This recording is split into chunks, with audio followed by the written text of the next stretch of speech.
seperti yang kita sedia maklum, kimia ni dia melibatkan tindak balas. Kita dah pernah kenal tindak balas pembakaran, tindak balas pemendakan, tindak balas penyesaran dan sebagainya. Jadi dalam semua tindak balas tersebut, dia sebenarnya melibatkan pengoksidaan dan juga penurunan. Okey, apabila satu-satu tindak balas itu melibatkan pengoksidaan dan penurunan yang berlaku secara serentak, kita akan kenali tindak balas tersebut sebagai tindak balas redox. Sebab tu dekat sini dia ada beritahu kita, tindak balas redox ialah tindak balas kimia yang melibatkan pengoksidaan dan penurunan secara serentak.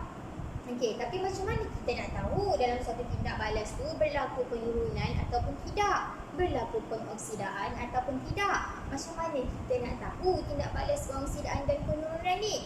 Dekat sinilah tindak balas pengoksidaan dan penurunan diterangkan melalui 4 aspek yang utama.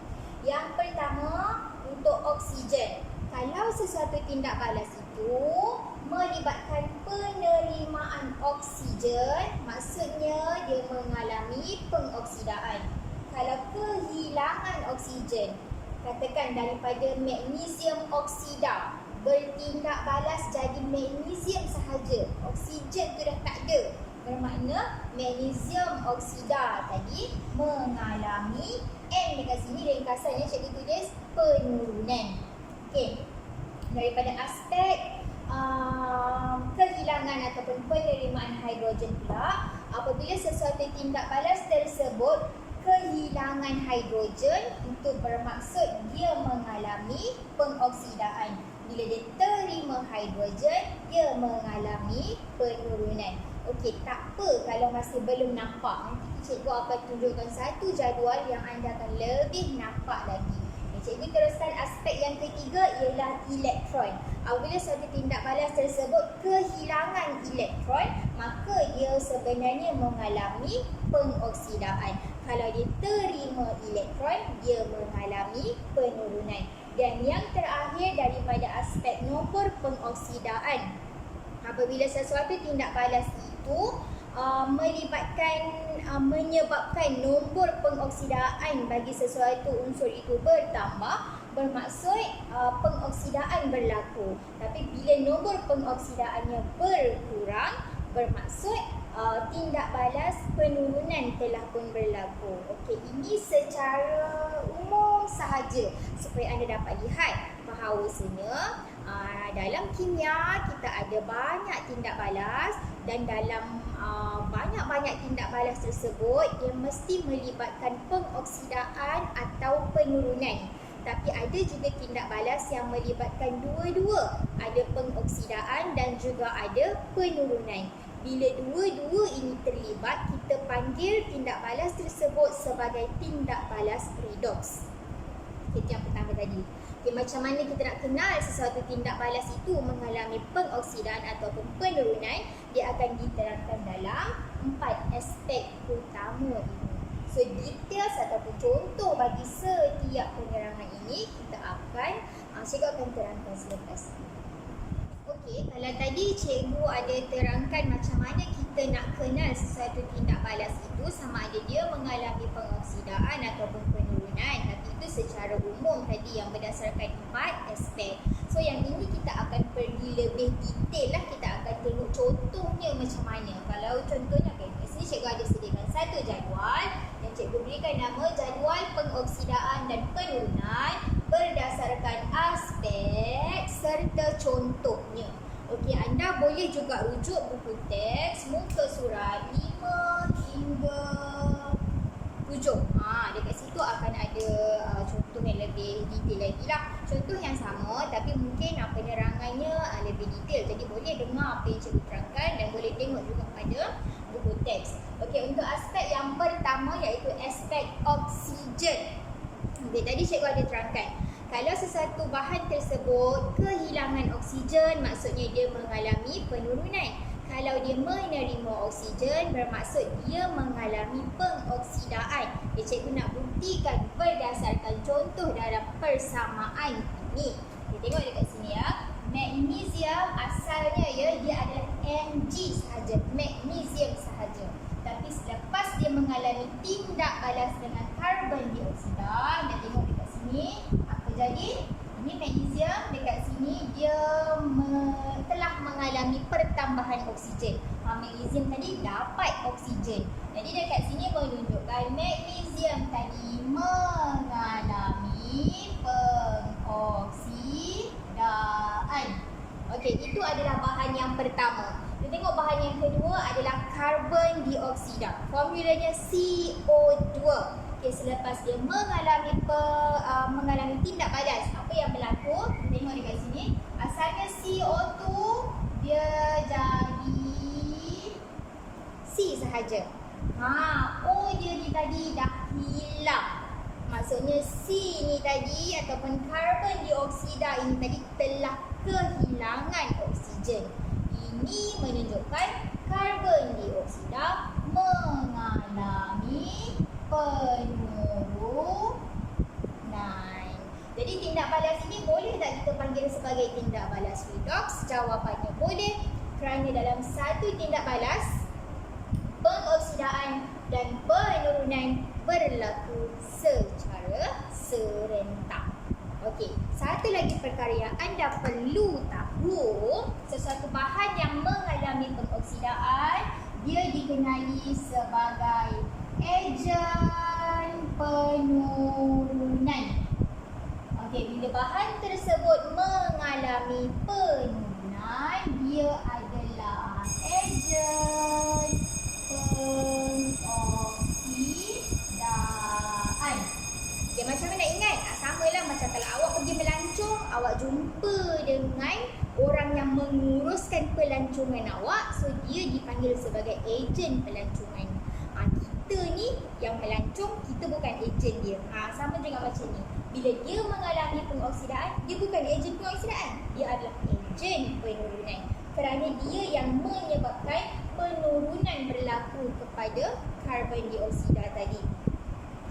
Karbon dioksida, kenapa kita panggil ejen pengoksidaan? Kerana dia yang menyebabkan magnesium tadi teroksida. Okey. Seterusnya untuk aspek yang kedua adalah hidrogen. Boleh refer penerangan cikgu yang sebelum ini.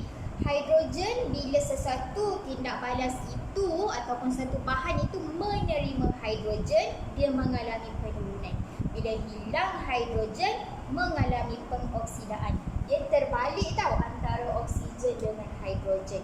So, kita tengok contoh pada persamaan ini. Okey. Ini adalah hidrogen sulfida. Tengok ya, asalnya dia ialah H2S, hidrogen sulfida. Selepas bertindak balas, hasilnya dah tinggal S. Mana H dia? H dia dah kehilangan H. Bila dia kehilangan H, itu menunjukkan hidrogen sulfida tadi telah mengalami pengoksidaan. Sebaliknya, kita tengok ini tadi klorin, dia dah jadi daripada Cl2 dia jadi HCl. Dia terima H dekat sini.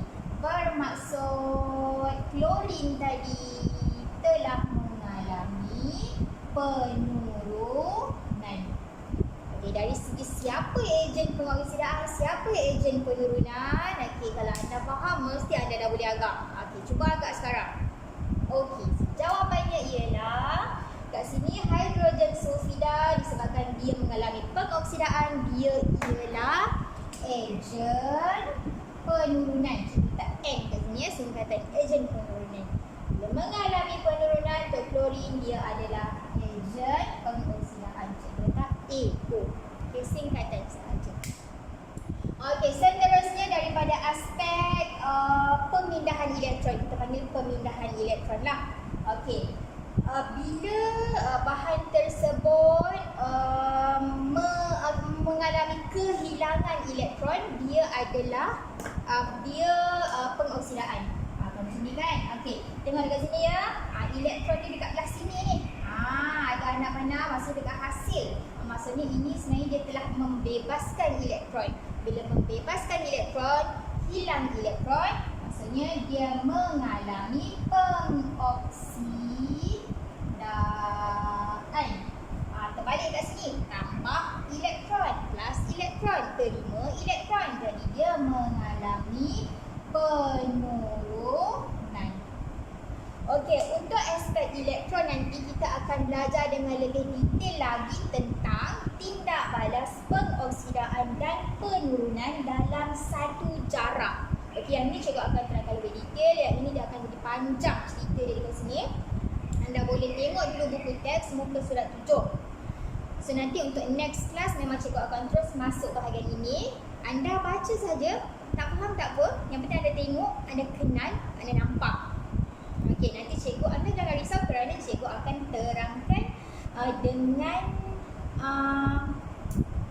padat dan anda mesti akan faham lah lepas ini. Jangan risau, cikgu ada cara cikgu macam mana nak bagi anda senang faham untuk yang ini. Tengok dahulu muka surat 7. Okay, yang terakhir adalah dari segi nombor pengoksidaan. Okey, apa itu nombor pengoksidaan? Macam mana cara nak menentukan nombor pengoksidaan? Macam mana cara nak mengira nombor pengoksidaan? Yang itu pun cikgu ada letak star dekat sini. Dia terdapat pada muka surat 12. Lepas kita belajar bahagian ini, tindak balas pemindahan elektron dalam satu jarak, kita akan pergi detail dekat sini. Macam mana sebenarnya cara nak mengira nombor pengoksidaan?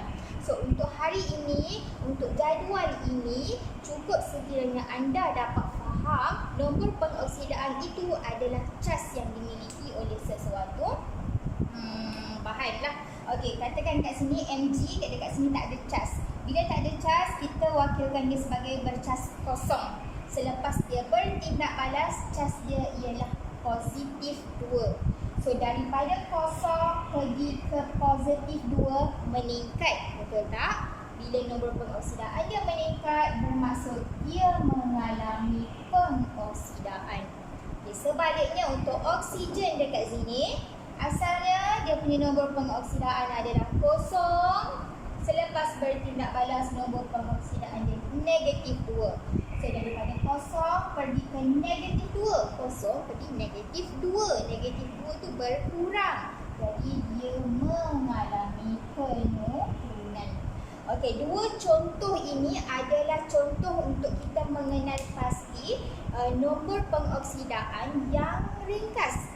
Sebenarnya ada banyak lagi cara untuk kita menentukan nombor pengoksidaan dan cara kita nak kira nombor pengoksidaan. Yang itu kita akan tengok pada next lesson. Okey, so dua perkara ini kita akan lihat pada kelas yang seterusnya.